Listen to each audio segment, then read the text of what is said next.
بسم اللہ الرحمن الرحیم۔ سجدہ سہو کے مسائل چل رہے تھے۔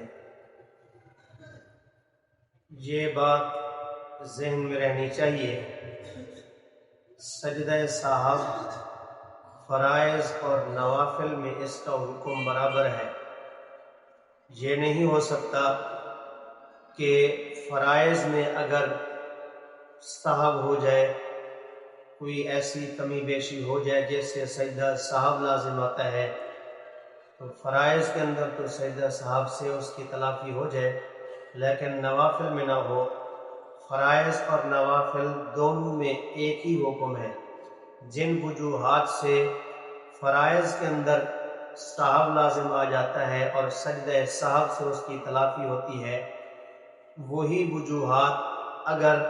نوافل کے اندر آ جائیں تو ان سے بھی سجدہ سہو کرنے سے آدمی کی نماز کی تلافی ہو جائے گی۔ کسی امام نے نماز وتر پڑھائی اور نماز وتر کی 2 رکعتیں مکمل کر چکا، تیسری رکعت کے لیے کھڑا ہوا تو 3 مرتبہ سبحان اللہ کہنے کی مقدار جتنی دیر یا اس سے کچھ زیادہ ٹھہرا رہا، پھر اس کے بعد اس نے سورہ فاتحہ پڑھی ہے، تو اس صورت میں بھی سجدہ سہو لازم آ جائے گا اور سجدہ سہو کرنے سے نماز کی تلافی ہوگی، اس نقصان کی تلافی ہوگی۔ اسی طریقے سے جہری نماز کے اندر اگر 3 آیات کی مقدار سہواً سرًا پڑھ لیا، یعنی 3 آیات جتنی مقدار میں بھول کر آدمی نے آہستہ پڑھ لیا، یا آہستہ والی نماز میں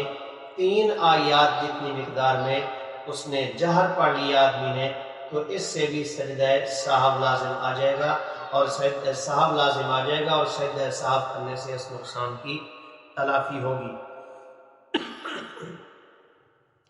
سجدہ سہو کے اندر کل کی مجلس میں بھی بتایا گیا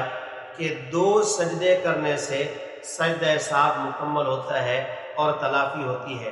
لیکن اگر کسی آدمی نے 2 سجدہ سہو کرنے کی بجائے 1 سجدہ سہو کیا اور نماز مکمل کر لی، تو یاد رکھیے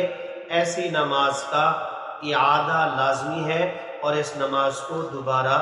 دہرانا لازمی اور ضروری ہے۔ کئی مرتبہ ایسے بھی ہو جاتا ہے آدمی پہلی رکعت میں، یعنی پہلی رکعت مکمل کر کے سجدے کے بعد اٹھنا تھا اس نے، لیکن تھوڑی دیر بیٹھ گیا، پھر اس کے بعد دوسری رکعت کے لیے اٹھا۔ اب دیکھنا یہ ہے کہ یہ بیٹھا کتنی مقدار میں ہے۔ اگر 3 مرتبہ سبحان اللہ کی مقدار سے کم بیٹھا ہے تو سجدہ سہو لازم نہیں آئے گا، لیکن اگر 3 مرتبہ سبحان اللہ کی مقدار یا اس سے زیادہ کی مقدار میں بیٹھا ہے تو پھر اس صورت میں ایسے آدمی پر سجدہ سہو لازم آ جائے گا۔ کسی آدمی نے نماز وتر کے اندر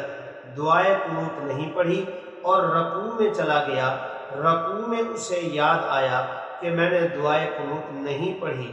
تو اب اس کو کیا کرنا چاہیے؟ یاد رکھیے دعائے قنوت جب رکوع کے اندر یاد آئی ہے تو قیام کے اندر بھی اس کو ادا نہ کرے، یعنی اس کو نہ پڑھے، اور رکوع کے اندر بھی نہ پڑھے، بلکہ آخر میں 2 سجدہ سہو کر لے، اس نقصان کی تلافی ہو جائے گی۔ کئی مرتبہ ایسے ہو جاتا ہے کہ آدمی رکوع کے اندر سبحان ربی العظیم کہنے کی بجائے سبحان ربی الاعلیٰ پڑھ دیتا ہے، یا سجدے کے اندر سبحان ربی الاعلیٰ کی بجائے سبحان ربی العظیم پڑھ دیتا ہے، تو اس مسئلے میں بھی کافی سارے لوگوں کو تشویش ہوتی ہے اور پریشان ہوتے ہیں کہ میں نے رکوع کے اندر سجدے کی تسبیح پڑھ لی اور سجدے کے اندر رکوع کی تسبیح پڑھ لی، تو آیا میری نماز کے اندر کسی قسم کا کوئی خلل تو واقع نہیں ہوگا؟